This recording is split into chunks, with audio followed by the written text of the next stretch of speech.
starts during the Holy Week is the night before Good Friday. What really does Maundy mean? Really unclear. And the one thing people want to know is what really is the message this Maundy brings to us. Before we get to that, one of the many things that are very disturbing, especially which puts you in quite a spot, is what do you pray when someone is taking their last breath? Not a pleasant thing. I was in various uncomfortable spots where the plug was about to be pulled, and then I was told, please say a prayer for the family. What do you pray? Those were times I found myself very angry with God. I mean, why do you put me in such a situation? What Bible passage do you read?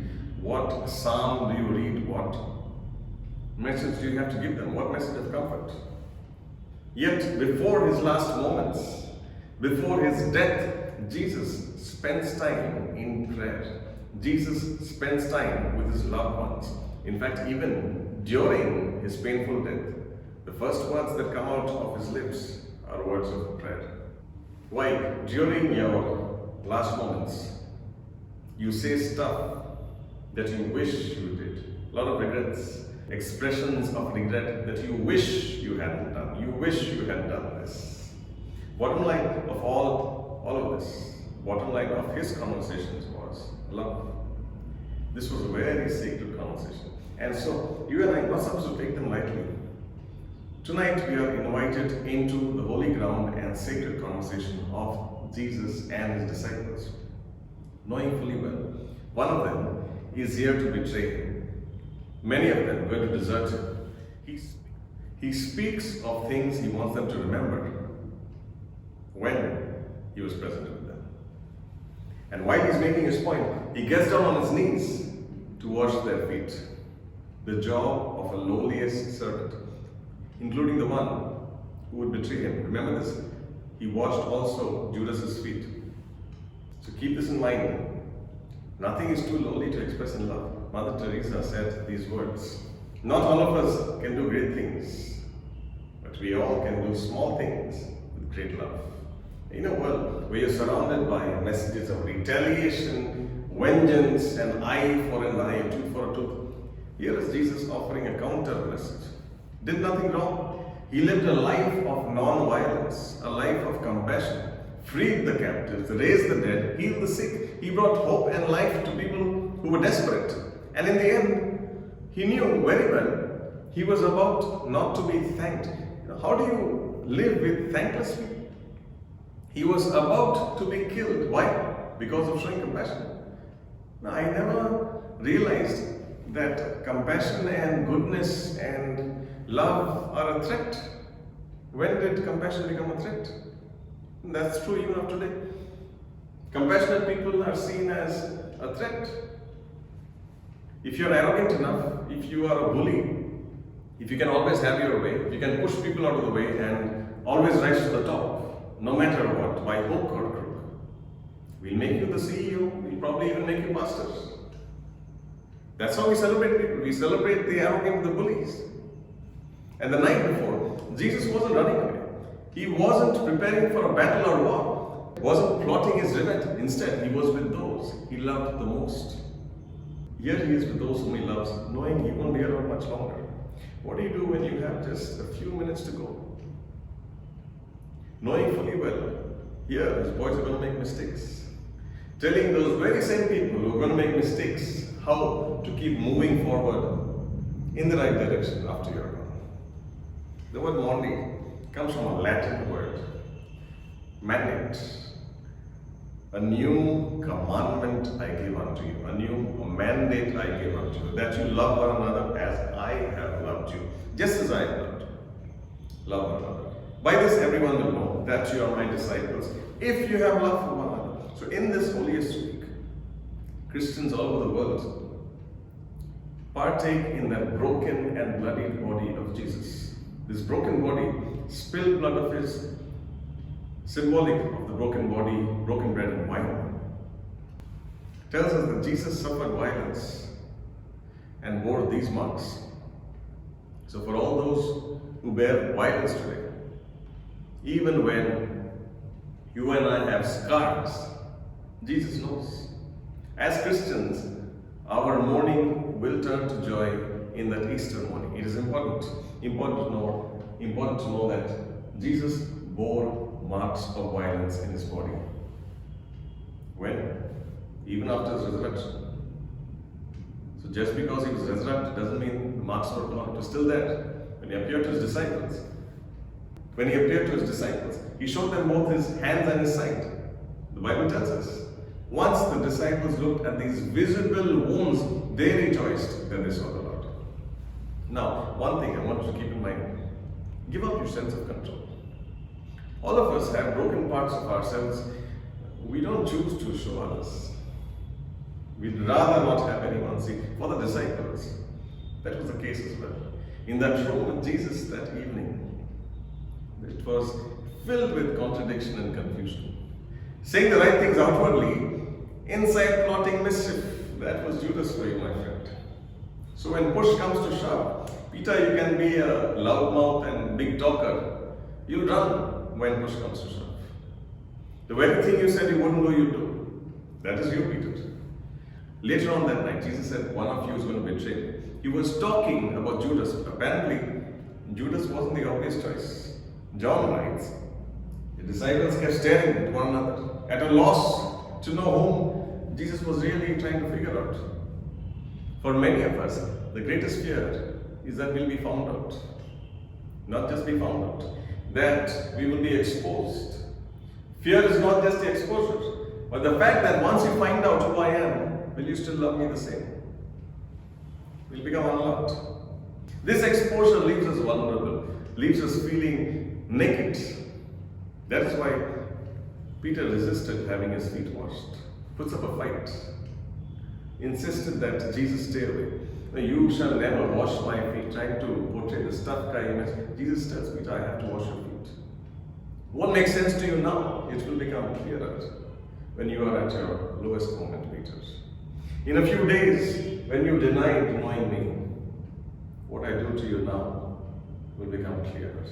In a few days, when you're feeling more ashamed of yourself, in a few days, when you feel unworthy of love, what I do to you now will be clear to you. You will need this moment, Peter, when the worst of you was exposed, and yet you were loved in that place. You always need that moment, my friends, when we are aware that God loves all of us. Not just our clean hands and our presentable face, not just our achievements and our intellect. He loves our feet as well, our dirtiest parts. That is loving. That's loving till the end. That's loving all of us. Peter, give me those feet. Jesus was trying to usher in a new community where one would serve one another without pride or lust or position. I wonder even if Judas, this famous betrayer, had a moment in which he realized, look, Jesus loves me too, to the very end. He loved even that conflicted, contradictory part of me with extraordinary love. And I want to ask you, are you also aware of that love? There's an author by the name of Brennan Manning. He writes about God's love this way. He says, Jesus came not only for those who skip morning meditations, but also for real sinners, thieves and adulterers, terrorists, for those caught up in squalid choices and failed dreams, to the worst of the worst, to the one beyond hope, to you and to me. He says, give me those feet. May I ask you if you know that love? So here between the communion and the celebration of Palm Sunday, the noise and celebration of Easter, this entire stretch, things get profoundly personal between Jesus and the 12. Can you allow yourself to be loved with a love that shakes the ordinary? With a love that reaches out to your contradictions and confusion? And a love that says, give me those feet. By Jesus' command, we are supposed to remove the shoes and socks of people. A very unpleasant experience to go through. That's the way of love. It's not a choice for just once a year's business, something you have to do every single day. This is the kind of love Jesus tells us to have. Difficult. No wonder many people stay away from us. No wonder we stay away from a lot of people. This draws us to people, this also repels us from people. Why? He asks us to do dirty stuff. I wonder, is this what is keeping people away from you? I wonder also, is this what keeps you away from people? Doing stuff that is lowly, that is dirty. The first person the disciples will have to choose to love or not is Judas. The one who turns away, the one who walks that night, the one who betrays. That also is your first choice, my friends. Everyone has a Judas to deal with in their life. Who is your Judas? Try and name the Judas in your life. Choose how you will deal with your Judas. Maybe Judas got to walk with Jesus as a warning sign for all of us not to be like him. Dealing with your Judas, your inner struggles, your presuppositions, your insecurities. That is really the issue here. How do you deal with your Judas when God doesn't show up? When all you are dealing with is disappointment?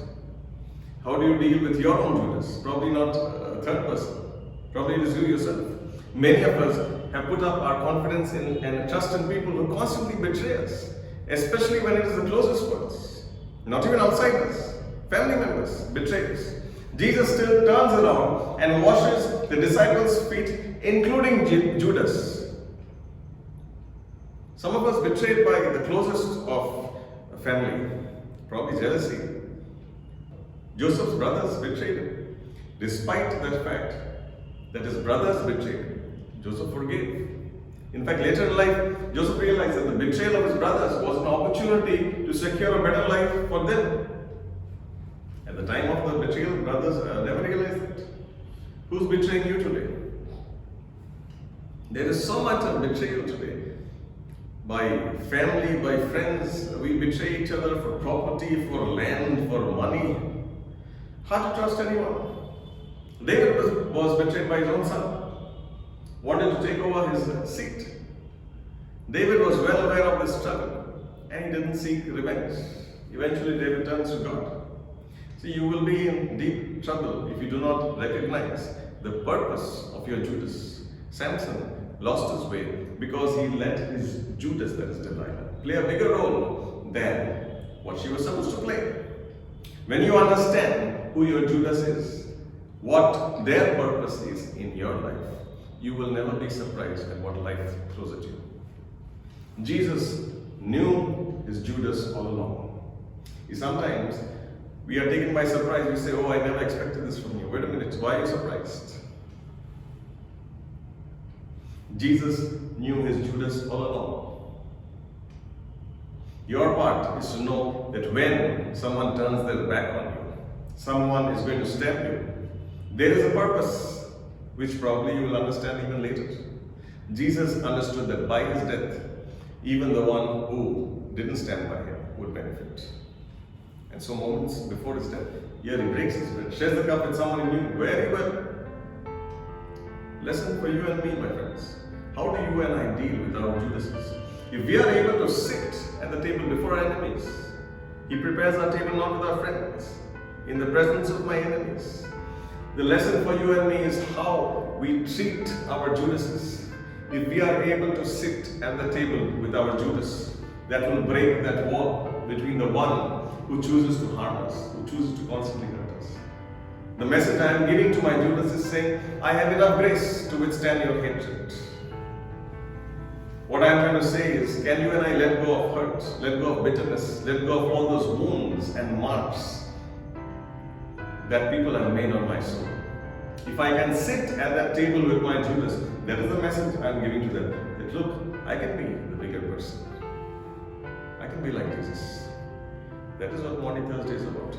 Being the bigger person. May you and I become that bigger person.